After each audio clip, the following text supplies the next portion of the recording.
Good morning and hello beautiful souls. Day 7 of my life reset challenge has started और सबसे पहले हम इंसान हैं तो इंसानों की तरह फ्रेशन अप हो जाते हैं। सुबह उठते ही ब्रश करती हूँ मैं, आई डोंट नो व्हाई, क्योंकि उससे थोड़ा सा एक फ्रेशन अप हो जाता है और मुझे लगता है कि मेरा दिन शुरू हो गया है, दैट्स वाई। तो जी 1 वीक हो गया है मेरे इस चैलेंज को और आज मैं आपको थोड़ा सा रिकैप भी दे देती हूँ कि इस 1 वीक में मैंने खुद में क्या क्या चेंजेस देखे हैं। फर्स्ट वीक वैसे तो सभी का हार्ड होता है। कोई भी हम चैलेंज स्टार्ट करते हैं ना तो फर्स्ट वीक सच में बहुत हार्ड होता है। मेरे लिए थोड़ा सा डबल हार्ड हो गया है। रीज़न, पहले तो विहान बीमार हो गया और फिर मैं बीमार हो गई, बट फिर भी आई am proud of my self कि मैंने ये चैलेंज बंद नहीं किया। अदरवाइज़ ऐसा मैं कर सकती थी कि चलो यार थोड़ा सा ठीक हो जाती हूँ, मैं लाइफ थोड़ा ठीक कर लेती हूँ, उसके बाद फिर से ये चैलेंज स्टार्ट करूँगी। बट चैलेंज का नाम ही था कि लाइफ रीसेट, तो मेरी लाइफ को ही रीसेट चाहिए था। तो उस चैलेंज को मैं बंद कैसे कर सकती हूँ। और वैसे भी कोई भी चैलेंज करो, ऐसा हो नहीं सकता कि आप 50 डे का करो या 75 का करो या 100 का करो। तो ऐसा हो सकता है क्या कि बीच में एक भी आपको कुछ ऐसा चैलेंज नहीं आएगा कि आप बीमार नहीं होगे या आपका मूड ख़राब नहीं होगा या कोई और लाइफ में जो भी चीज़ें होती हैं कि बीच में गड़बड़ आ जाती है और आपको लगता है कि no I should take a break etcetera. तो ये जो मेडिटेशन है ये मैं सुन रही थी, इस पर मैं मेडिटेट कर रही थी। वैसे हर रोज़ मैं ओम पर मेडिटेट नहीं करती हूँ, बट मुझे चक्कर आ रहे हैं यार, लिटरली आंखें बंद करते ही ना मेरा सर घूम रहा था, मुझे सब कुछ घूमता हुआ दिखाई दे रहा था। इसलिए मैंने मेडिटेशन बहुत थोड़ी देर की। मेडिटेशन फिर भी करने का रीज़न था कंसिस्टेंसी। जो टास्क मैंने लिया है कि मुझे ये करना है तो वो मुझे करना है, चाहे मुझे 5 मिनट बैठना पड़े, चाहे मुझे अच्छा फील नहीं हो रहा है, बट मुझे बैठना है तो मुझे बैठना है। वो टास्क मुझे स्टार्ट करना है, वो टास्क मुझे फिनिश करना है। आई नो सेटिस्फेक्शन नहीं मिलेगा क्योंकि मुझे पता है बहुत बुरी मेडिटेशन की है मैंने, मुझसे आंखें बंद नहीं हो रही थी, मुझे चक्कर आ रहे थे। वैसे में आपका ध्यान कैसे लगेगा, but just for the sake of doing it मैंने ये फिनिश किया है टास्क कि मुझे करना है तो करना है। रीडिंग मैंने नहीं की, गीता रीड मैं करती हूँ सुबह, वो भी साथ में, बट मैंने नहीं की क्योंकि मुझे सच में चक्कर इतने आ रहे थे कि मैं रीड कर ही नहीं सकती थी। मेडिटेशन किया है कि दोनों में से एक टास्क आती है बेयर मिनिमम में कि ये तो मुझे करना ही करना है, और अगर मुझे अच्छा परफॉर्म करना है तो मैं 2 टास्क करूँगी। अभी आज छुट्टी है तो इसलिए विहान ने बोला है कि उसको पैनकेक खाने हैं, तो उसके लिए मैं बना रही हूँ पैनकेक। और देखो मुझ में इतनी हिम्मत है नहीं कि मैं अपने लिए अलग से खाना बनाऊँ। आई नो कि साथ में कि मुझे बाहर का खाना नहीं खाना है, और उसके साथ में मैंने ये भी चैलेंज लिया था कि मुझे हेल्दी खाना खाना है। और हेल्दी खाने में आता है कि मुझे पराठे वगैरह और इस तरह से ये तला हुआ और ये घी में लथपथ खाना नहीं खाना है। बट मुझ में बिल्कुल हिम्मत नहीं है कि मैं 2 चीज़ें बनाऊं कि विहान के लिए मैंने पैनकेक बनाए और अपने लिए फिर मैं रोटियां बनाने लगूं। तो मैं अपने लिए भी एक पैनकेक ही बनाने वाली हूं, और यही मैंने 3-4 एक्स्ट्रा बना के रख दिए हैं लंच के लिए, क्योंकि आज सैटरडे है तो आज बहुत सारे ऐसे काम हैं। देखिए हम वर्किंग लेडीज़ के लिए ना हॉलीडे भी हॉलीडे नहीं होता है। हमारे लिए हॉलीडे का मतलब होता है जितने भी एक्स्ट्रा काम हैं जो हमारे घर के हैं, एडमिन टास्क है, जो हमारी रेगुलर लाइफ के लिए ज़रूरी है होने, वो हम छुट्टी वाले दिन ही करते हैं। तो बेसिकली हमारा छुट्टी वाला दिन ना और भी ज़्यादा बिजी हो जाता है। जिस दिन कम से कम हम जॉब जाते हैं उस दिन एटलीस्ट 2 बजे 3 बजे फ्री तो हो जाते हैं, लेकिन छुट्टी वाले दिन हम शाम तक लगे रहते हैं। उस दिन बिल्कुल कोई भी फ्री टाइम होता ही नहीं है। फ़र्क सिर्फ इतना है कि उस दिन हम घर में रहते हैं, थोड़ा सा रिलैक्स हो जाते हैं, गाने वाने चला लेते हैं, तो थोड़ा सा ठीक लगता है हमको, अदरवाइज़ नहीं। और वैसे ये बेडशीट उतनी ख़राब नहीं हुई थी, चल जाती 1-2 दिन और, but I am not feeling well so I decided to change the sheet. और जब आप सिक होते हो ना तो बेडशीट और ये सब चीज़ें चेंज करने से बहुत फ़र्क पड़ता है, क्योंकि उसमें बहुत जर्म्स भी हो जाते हैं, तो जल्दी कर लेनी चाहिए। देखते हैं, मुझे लगता है और 3-4 दिन लगेंगे मुझे थोड़ा बहुत ठीक होने में। एंड क्या कर सकते हैं, तब तक बेयर मिनिमम करते हैं अपना चैलेंज। बिल्कुल फिनिश तो मैं बिल्कुल नहीं करने वाली हूँ, क्योंकि देखो बीमारियाँ तो चलती ही रहेंगी। अब क्या है ना कि विहान का टेक केयर करने वाली मैं ही हूँ, तो मैं बीमार होती हूँ तो विहान भी हो जाता है कई बार, और कई बार विहान बीमारी लेके आता है जैसे कोल्ड, और ये जो भी मुझे तो कई बार ऐसा लगता है कोविड तो नहीं है तो ये वाली जो मेडिसिन बोल रही हूँ बीमारी विहान लेके आया था, विहान ठीक हो गया है तो मैं बीमार हो गई हूँ। और मेरी इम्यूनिटी थोड़ी सी कम है, स्पेशली कोल्ड के मामले में। तो इसलिए मैं थोड़ा सा जैसे ज़्यादा लंबा टाइम चल जाती हूँ बीमार। इसलिए मैं अपना ध्यान बहुत ज़्यादा रखती हूँ कि मैं बीमार ना पड़ूँ, क्योंकि मेरे बीमार होने में काम सभी रुक जाते हैं, पूरा घर मेस्टअप हो जाता है और फिर वो सारा मुझे ही क्लीन करना पड़ता है, कोई और तो है नहीं क्लीन करने के लिए। साथ में मैंने मशीन लगा दी है, कपड़े वगैरह हैं जो वो धुल जाएंगे, शीट्स वगैरह धुल जाएंगी। मौसम आज अच्छा है और 18-19 की या 19-20 की शायद बारिश बता रखी है। तो मैं सोचा कि उससे पहले अपने कपड़े वगैरह जो हैं वॉश कर लेते हैं। एक बार बारिश स्टार्ट होगी तो 2-3 दिन मौसम थोड़ा सा डाउन रहेगा। और ये मलाई जो थी ये मैंने रखी हुई थी 2 दिन से, इसका हम मक्खन निकालेंगे। अच्छा, अगर आप भी मलाई इकट्ठी करते हो ना तो मलाई से घी डायरेक्ट कभी मत निकाला करो यार, प्लीज़, इससे रिक्वेस्ट। वो घी हेल्दी नहीं होता है। जब हम क्रीम से घी निकालते हैं ना तो वो हेल्दी प्रोसेस नहीं होता है। आपने देखा होगा, नहीं आपको पता है ना तो सर्च करो, हेल्दी जो A2 घी है ना वो सबसे हेल्दी होता है, और बिलोना प्रोसेस से जो बनाया जाता है वो घी हेल्दी होता है।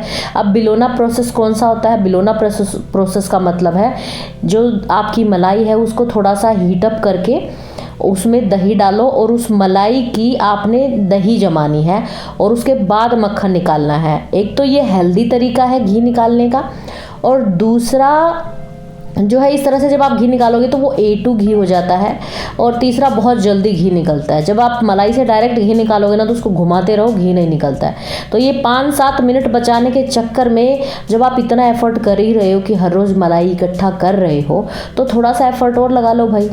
और ये 10-15 मिनट में मेरा ये घी निकल गया है, और थोड़ा सा आज जो है ना वो आई थिंक ज़्यादा हीटअप हो गया है। तो अब मैं इसको रख दूँगी। आज तो ये वॉश नहीं करूँगी मैं, क्योंकि इसमें थोड़ी सी जो मेहनत है वो लगेगी। तो मैंने इसमें खूब सारा विम लिक्विड डाल दिया है और अब मैं इसको एक तरफ रख दूँगी, इसको ठंडा होने के लिए रख देते हैं। और बेडशीट्स वगैरह जो हैं वो वॉश हो गई हैं, और अब ये जो दूसरे कपड़े हैं इनको मैं वॉश करने के लिए रख दूँगी। तो चैलेंज की मैं बात कर रही थी, देखिए 75 हार्ड जो है ना बहुत चला हुआ है। आप कोई भी चैलेंज चूज़ करो, बट आपको चैलेंज अपने अकॉर्डिंग करना होगा। जो उसमें लिखा हुआ है ना उसको एज इट इज़ फॉलो नहीं करना है अपने किसी भी चैलेंज को। मान लो अगर मैं फॉलो करने लग जाऊँ 75 हार्ड, तो उसमें मॉर्निंग रूटीन इतना लंबा है, 45 मिनट्स के 2 वर्कआउट करने पड़ेंगे। मेरे पास 45 मिनट्स पूरे दिन में नहीं है एक भी कि मैं जाके वर्कआउट को दूँ, और एक वर्कआउट आउटडोर करो वो भी 45 मिनट्स का। अरे इतना टाइम नहीं है मेरे पास। दूसरा उसमें लिखा हुआ ठंडे पानी से नहाओ। अगर मैं ठंडे पानी से नहा लिया ना मुझे निमोनिया हो जाएगा, क्योंकि मेरी कफ प्रवृत्ति है। कफ प्रवृत्ति के लोग ना तो ठंडी चीज़ें ज़्यादा खा सकते हैं और ना ही वो ठंडे पानी से नहा सकते हैं, ठीक है। तो आपको अपने अकॉर्डिंग हर चैलेंज को मॉडिफाई करना होगा। आपको देखना होगा कि अपनी लाइफ में आपको किस चीज़ की ज़रूरत है। आपको अपने फाइनेंसेस ठीक करने हैं तो कोई भी फाइनेंस रिलेटेड आपको चैलेंज लेना है। जो चीज़ें आपको लाइफस्टाइल में चेंज चाहिए ना वो आपके लिए मॉडिफाई होनी चाहिए, और वो चैलेंज आपके लिए होना चाहिए। कोई भी 5 से 6 हैबिट, 10 हैबिट बना लो। आपको फ़िलहाल आपकी लाइफ ऐसी जा रही है कि आपको मेंटल पीस चाहिए, हैप्पीनेस चाहिए, तो आप उनसे रिलेटेड जो जो एक्सरसाइज हैं, उनसे रिलेटेड जो जो हैबिट्स हैं उन पर काम कीजिए। ऐसे ही ब्लाइंडली सेम टू सेम कोई भी चैलेंज फॉलो मत कीजिए। आपके बच्चे छोटे छोटे हैं, आपको पता है जब बच्चे छोटे होते हैं तो ज़िंदगी के 4 से 5 साल आपके भी उन्हीं के आसपास जाएंगे। भूल जाइए एक्सरसाइज, भूल जाइए कि आपका घर एकदम चमकता रहे, नहीं हो पाएगा आपसे। तो खुद को क्यों बीटअप करना है। भूल जाइए कि मैं बहुत सारे पैसे बचाऊंगी, मैं जॉब करूंगी और जॉब में बहुत एक्सेल करूंगी। नहीं, उस टाइम अगर आप जॉब भी कर रहे हो ना तो आपको सिर्फ इतना ही काम करना है कि आपकी जॉब जाए नहीं, आप बेयर मिनिमम कर रहे हो जॉब में भी, क्योंकि आप अपने बच्चों को ज़्यादा टाइम दे रहे हो। बच्चे छोटे होते हैं, बीमार जल्दी पड़ते हैं, उनको केयर की ज़्यादा ज़रूरत होती है। हर किसी की लाइफ अलग होती है, हर किसी का लाइफ स्टाइल अलग होता है, और हर किसी की नीड्स भी अलग होती हैं। पूरा साल ज़रूरी नहीं है कि आपको सिर्फ मेंटल पीस ही चाहिए। कई बार ऐसा होता है कि हाँ यार, I need to work on my finances, I need to work on my physical health, क्योंकि आजकल मैं बहुत लो एनर्जी फील कर रही हूँ, टायर्ड फील कर रही हूँ, और बहुत सारी बीमारियां जल्दी जल्दी आ रही हैं मुझ में, तो मुझे अपने फिजिकल हेल्थ पे वर्क करना है। तो आप उससे रिलेटेड चैलेंज लीजिए, या फिर लाइफ रीसेट जो चैलेंज है ये लाइफ का सभी पार्ट्स के ऊपर है। धीरे धीरे मैं आपको दिखाऊंगी। फर्स्ट 50 डेज जो ये हैबिट है, बेसिक हैबिट्स जो है, इन पर मैंने लिया है। नेक्स्ट 50 डेज जो चैलेंज मैं लेने वाली हूँ वो मैं पर्टिकुलर अपनी फिजिकल हेल्थ पे लेने वाली हूँ, क्योंकि जब हम फर्स्ट 50 डेज का चैलेंज कंप्लीट करेंगे ना, हमारा माइंडसेट चेंज होगा। That no matter what, if I am capable of doing this 50 days की, चाहे मैं बीमार थी, चाहे मैं बिजी थी, लेकिन फिर भी मैंने टास्क कंप्लीट की, तो नेक्स्ट 50 डेज में मेरा कॉन्फिडेंस, मेरा डिसिप्लिन एक अनदर लेवल पे होगा, और उसके बाद मैं ईजिली कर पाऊंगी अपना फिजिकल हेल्थ वाला चैलेंज। तो अगर आप 75 हार्ड कर रही है ना, तो भूल जाइए, बस में है ही नहीं। बहुत रेयर लोग कर पाते हैं उसको पूरा। पहली बात तो वो सब पे लागू भी नहीं होता, उसकी जो हैबिट्स हैं वो हमारे ऊपर तो बिल्कुल भी, एटलीस्ट मेरे ऊपर तो बिल्कुल लागू नहीं होती। मैं नहीं दे सकती 45 मिनट्स 2 वर्कआउट्स को, मैं नहीं कर सकती ठंडे पानी से नहाना, और उसमें भी बहुत सारी चीज़ें हैं जो मैं नहीं कर सकती हूँ। तो इसलिए आप देखिए आपके अकॉर्डिंग क्या है, पहले उसका लाइट वर्जन कीजिए। हर एक हैबिट में ना 2 चीज़ें रखिए आप, what is your bare minimum, ताकि आप एटलीस्ट टिक लगा पाओ। सो ये काम करते करते ना मैं पॉडकास्ट सुन रही हूँ, 2 घंटे का पॉडकास्ट है वो आई गेस, और उसकी कुछ क्लिप्स जो मुझे बहुत अच्छी लगी थी वो आपके साथ शेयर करने वाली हूँ मैं अभी। The person who hurt you to tell you, I hurt you and I'm sorry and I feel awful that I did it. It's beautiful to get it, but do you need it? Do you not know how painful the pain was when you experienced it? Do you need them to tell you how painful it was and give you permission to feel it? You don't need it. The one who broke you cannot heal you. You have to heal you. You can't expect the person who broke you into pieces to bring those pieces and say, I'm going to put you back together. You can't do that. You can, but why would you choose to do that? Someone who has the power to destroy you and uses that power, why would you trust them with rebuilding you? To apologize to you? Do you really need the person who hurt you to validate for you that they hurt you? Do you need them to give you permission to start healing by saying, yes, I hurt you, go ahead, start healing? You don't need it to move forward, because who lived that pain? You did. So why do you need the person who gave you that pain to say, yes, I gave it to you? That person they've moved on. They're living their life. It is your responsibility to heal the wounds that were inflicted upon you, whether they were by you or by someone else. So next, me and Vihan, we both went for a walk, क्योंकि विहान आज free था तो हम walk के लिए गए। And this clips मुझे बताना आपको कैसी लगी। ये पॉडकास्ट बहुत अमेजिंग था, स्पेशली अगर आपको लगता है ना एक बहुत ही आई थिंक वाहियात चीज़ है कि हमें क्लोज़र चाहिए।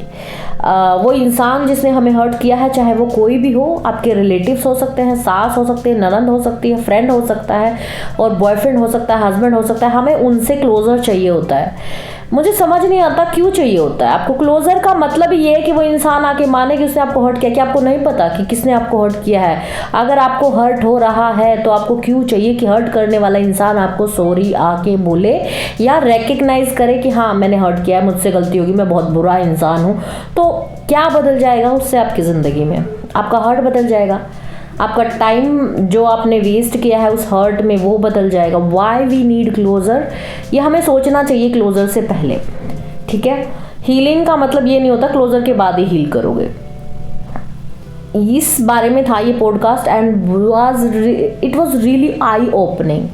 बहुत ही अच्छा पॉडकास्ट था, आप ज़रूर सुनिएगा। अगर आपको चाहिए हो तो मैं इसका लिंक पता नहीं प्रोवाइड कर पाऊंगी या नहीं, क्योंकि इतना टाइम नहीं है भाई मेरे पास, मैं बहुत बिजी हूँ, सॉरी। बट मैं आपको, अगर आप मुझसे कमेंट्स में मांगोगे ना तो मैं वहाँ पे प्रोवाइड कर दूँगी, क्योंकि सबके लिए मैं प्रोवाइड नहीं करने वाली हूँ। जिसको चाहिए उसको मैं ज़रूर दूँगी। और ये एक नई रेसिपी मैंने पता नहीं कहाँ से देखी थी, वो मैं बहुत टाइम से ट्राई करना चाह रही थी। ऑयल एंड क्या है ये, एलोवेरा जेल, इसको मिक्स करके एक क्रीम जैसी बन जाती है और इसको हम बालों में लगाएंगे आज। ये उतना ठंडा नहीं लगता, ऑयल ज़्यादा ठंडा लगता है। सो ये क्रीम बनाने के बाद मैं आ गई हूँ अपना लाइफ रीसेट का हैबिट ट्रैकर फिल करने। ये ना पूरे दिन का मेरा सबसे सेटिस्फाइंग काम होता है, literally I just love doing that. एक अलग ही सेटिस्फेक्शन मिलता है। तो कितने बजे उठी थी मैं? आज छुट्टी थी लेकिन फिर भी मैं टाइम से उठी थी, क्योंकि मुझे चाय पीनी थी बेसिकली।